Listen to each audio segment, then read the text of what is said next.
ओम श्री गणेशाय नमः। कल्प वृक्ष के समान भक्तजनों के मनोरथ को पूर्ण करने वाले वृंदावन की शोभा के अधिपति, अलौकिक कार्यों द्वारा समस्त लोक को चकित करने वाले वृंदा बिहारी पुरुषोत्तम भगवान को नमस्कार करती हूँ। नारायण नर नरोत्तम तथा देवी सरस्वती और श्री व्यास जी को नमस्कार कर जय की इच्छा करती हूँ।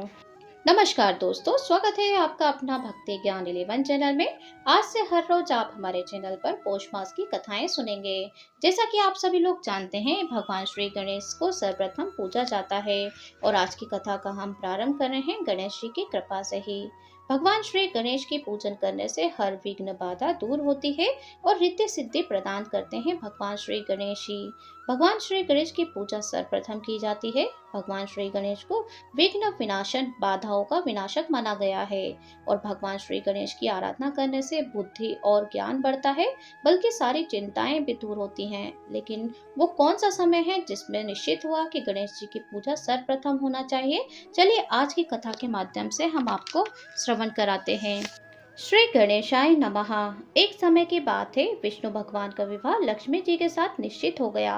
विवाह की तैयारी होने लगी। सभी देवी देवताओं को निमंत्रण भेजे गए, परंतु गणेश जी को निमंत्रण नहीं दिया गया। कारण जो भी रहा हो, जब भगवान विष्णु की बारात जाने का समय आ गया, सभी देवी देवता अपनी पत्नी के साथ विवाह समारोह में आए। उन सब ने देखा कि गणेश जी कहीं भी नहीं दिखाई दे रहे हैं। तब से आपस में चर्चा करने लगे कि क्या गणेश जी को न्योता नहीं दिया गया या स्वयं गणेश जी ही नहीं आए।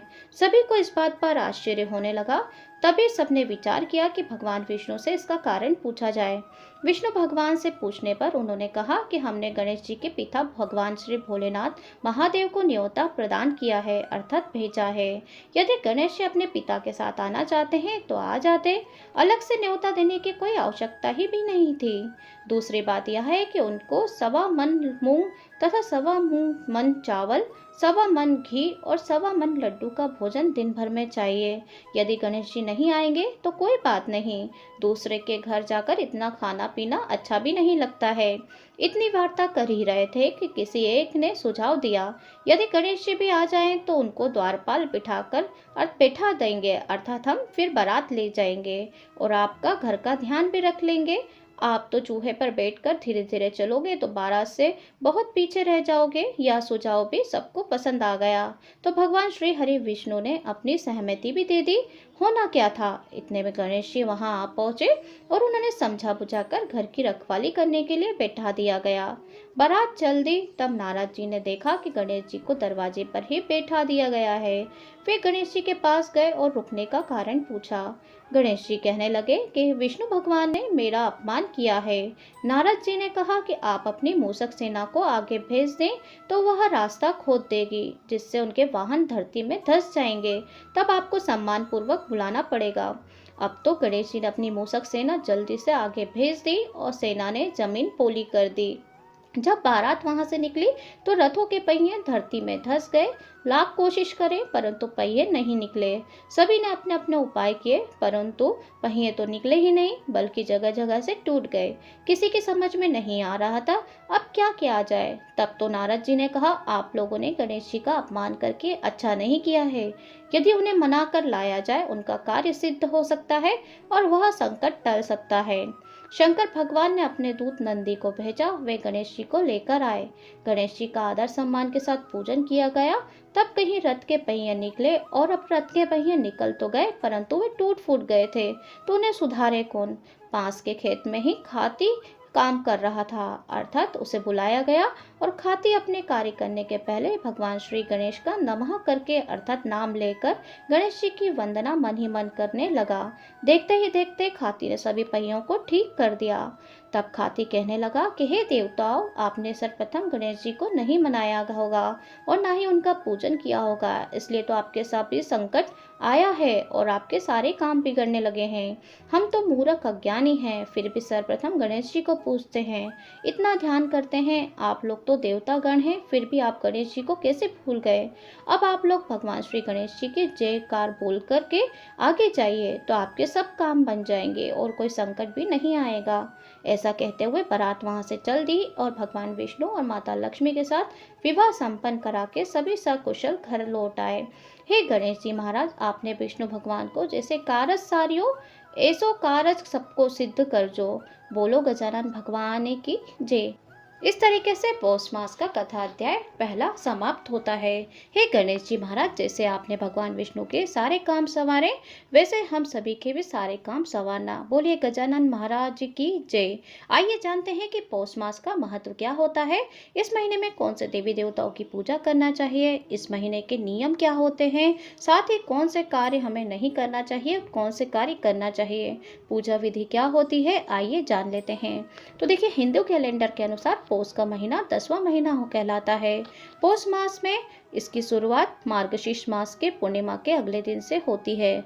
इस मास में शुभ मांगलिक कार्य नहीं होते हैं, लेकिन अगर आप भगवान श्री हरि विष्णु का नाम लेते हैं, साथ ही भगवान सूर्य की उपासना करते हैं, पितरों की उपासना कर सकते हैं। ये महत्वपूर्ण काम इस महीने में किए जाते हैं। पौष का महीना भगवान सूर्य नारायण को समर्पित होता है।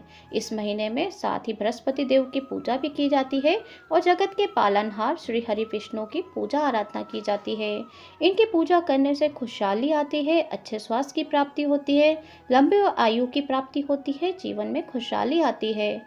कहा जाता है कि हम पौष मास में सूर्य की आराधना करते हैं तो धन की वृद्धि, वंश की वृद्धि और मान सम्मान तथा प्रतिष्ठा की प्राप्ति होती है।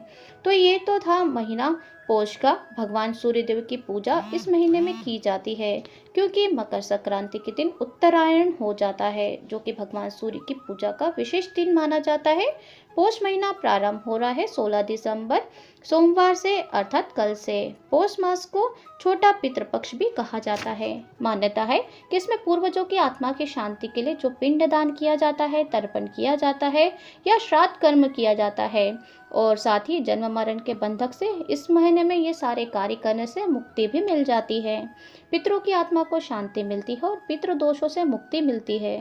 पौष मास की पूर्णिमा को चंद्रमा पुष्प नक्षत्र में होता है, इसलिए इसका नाम पौष रखा गया है। हिंदू धर्म में सूर्य को प्रधान देवता माना गया है।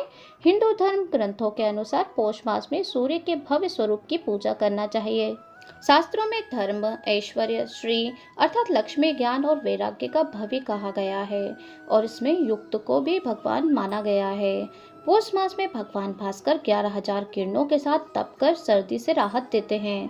कहते हैं कि पौष में सूर्यदेव की पूजा करने से स्वास्थ्य अच्छा रहकर उम्र भी बढ़ती है। आदित्य पुराण के अनुसार पौष मास में तांबे के बर्तन में शुद्ध जल भरकर लाल चंदन और लाल रंग के फूल डालकर भगवान श्री सूर्य नारायण को ओम सूर्याय देवाय नमः मंत्र का जाप करके यह अर्पित करना चाहिए, अर्थात अर्घ देना चाहिए। इससे गंभीर से गंभीर बड़ी बीमारी से भी राहत मिलती है और व्यक्ति तेजस्वी भी बनता है।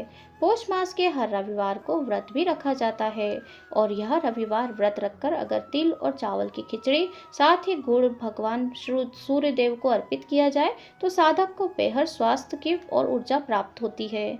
पौष के महीने में अमावस्या, संक्रांति, पूर्णिमा और एकादशी पर विशेषकर पितरों की पूजा करें, श्राद्ध कर्म करें, इससे पितृदोष दूर होते हैं। काल्प सर्प दोष से भी छुटकारा मिलता है और तमाम बाधाओं का नाश होता है। इस महीने में लाल और पीले रंग के वस्त्र भाग्य में वृद्धि करते हैं क्योंकि भगवान श्री सूर्य देव को लाल रंग अत्यंत प्रिय है और बृहस्पति को पीला रंग प्रिय है। और इस महीने में अर्थात इस समय में इन वस्त्रों को ज़्यादा से ज़्यादा आप प्रयोग करें, पहने और निश्चित ही शुभ फल की प्राप्ति होगी। घर में लोबान की धूप करने से अच्छे स्वास्थ्य की प्राप्ति होती है।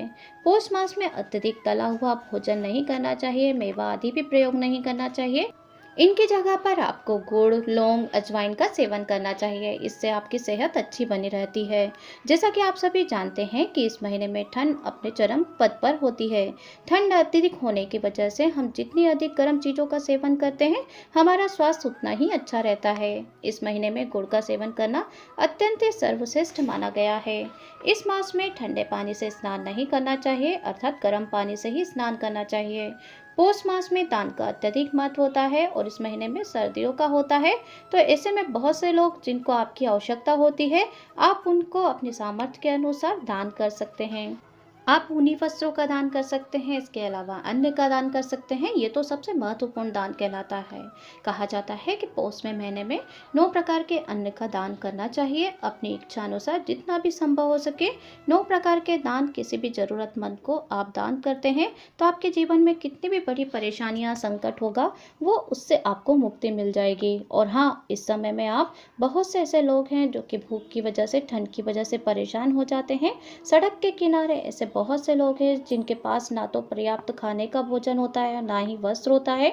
ऐसे में आपके पास जितनी भी आपकी सामर्थ्य हो, ऐसे लोगों के ज़रूरतमंदों की मदद कीजिए। इस मास में आपको उत्तम फल की प्राप्त होती है और जो पुरुषोत्तम मास में किया हुआ दान होता है ये अक्षय फल प्रदाय होता है। अर्थात आप अभी दान पुण्य करेंगे और इसका फल आपको भविष्य में देखने को मिल जाएगा।